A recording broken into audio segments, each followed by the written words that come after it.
तो दोस्तों, जैसा कि आप सब भी जानते हैं कि भोजपुरी इंडस्ट्री में हमेशा कोई ना कोई कंट्रोवर्सी होती ही रहती है और वही हुआ है फिर से। ये तो आप सब भी जानते हैं कि आकांक्षा दुबे की मौत से भोजपुरी इंडस्ट्री हिल गई थी और इसके बाद लोगों ने अपना गुस्सा भी जाहिर किया था और जिसके गुनहगार थे समर सिंह, और वही अब समर सिंह शादी के बंधन में बंध गए हैं, जिस पर खेसारी की पत्नी चंदा बड़ी बात बोल दी है, जिसे जानकर आप सब भी चौंक जाएंगे। तो अगर आप सब भी जानना चाहते हैं कि चंदा क्या बोली है तो हमारे वीडियो के साथ अंत तक बने रहिएगा।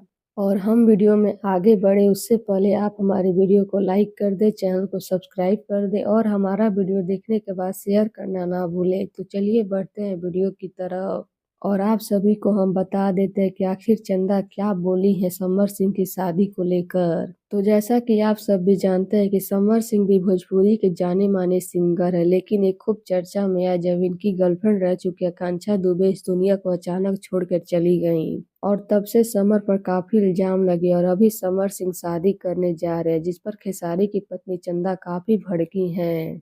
और चंदा बोली कि समर को इतनी भी शर्म नहीं है कि उसकी वजह से कुछ दिन पहले ही किसी की जान चली गई और आज वो शादी कर लिया है, उसको सिर्फ अपनी खुशी की पड़ी है। इसका मतलब साफ है कि उसने कभी भी उस लड़की से प्यार किया ही नहीं था, जो कि आज उसकी वजह से इस दुनिया में नहीं है। तो दुनिया के सामने इतना दिखावा क्यों किया, आकांक्षा को पागल क्यों बनाया, ये बहुत ही घटिया हरकत किया है समर ने आकांक्षा के साथ। और आकांक्षा को लेकर मुझे आज भी अफसोस हो रहा है कि इस इंसान के चक्कर में उसने अपनी जान गंवा दी, जो कि उसको याद करना भी नहीं जानता है। तो लीजिए यही बोली चंदा, जो कि सबको हैरान कर दिया। तो अब इस पर आप सभी का क्या कहना है, क्या चंदा देवी सही बोली हैं? अपनी राय कमेंट बॉक्स में जरूर दीजिएगा। धन्यवाद।